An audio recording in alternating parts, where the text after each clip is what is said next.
you. Conor Burns.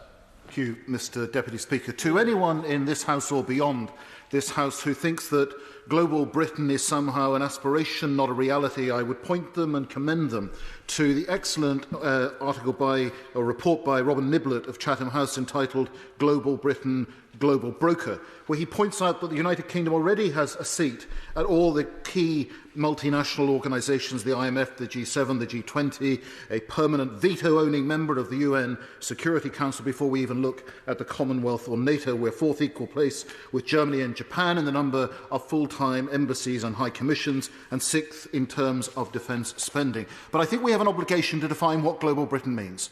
And I would say this: global Britain also includes Northern Ireland. It's Great Britain, the United Kingdom of Great Britain and Northern Ireland. And before I incur the wrath of my friends from Northern Ireland, my noble friend Baroness Hoey, it goes much more, of course, than trade. It's foreign policy, security, intelligence, development, trade and defence, all part of the complex infrastructure that represents the UK overseas. And I think the challenge is for us to distill that into a coherent offer that the world will understand. Now, Mr Deputy Speaker, I have not spoken on the subject of trade since I left the Treasury bench. I could say I resigned, or I could say I did a job swap with my right honourable friend in the place by the box. But I was struck as I went round the world as Minister of State for Trade at the interest there was in the United Kingdom and what Brexit meant in terms of our ability to re-engage. They were interested in green technology and fintech, the City of London, financial services regulation, what the UK could do in terms of infrastructure. When I was in Vietnam, Morocco, Algeria, Brazil, Chile,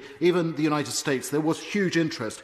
Mr Deputy Speaker, you could almost say that if global Britain were a Tinder profile, we would crash with the numbers seeking to swipe right.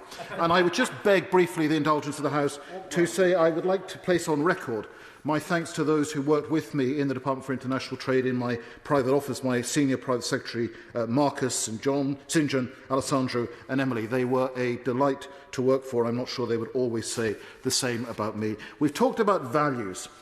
Trade delivers prosperity, delivers jobs, delivers the emergence of a middle class in poorer countries. And it is the emergence of a middle class that leads to the demand, the drive for rights, for the female emancipation, education of girls, LGBT rights, freedom of speech, the rule of law, distinct, of course, from rule by lawyers. We saw the same thing ourselves in the Industrial Revolution. I would just say that as we look at doing JETCOs and trade agreements and all the rest, we should never forget that fundamentally this is about prosperity and dignity for individuals around the world.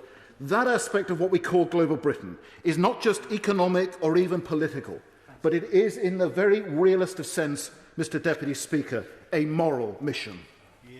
Ian Paisley.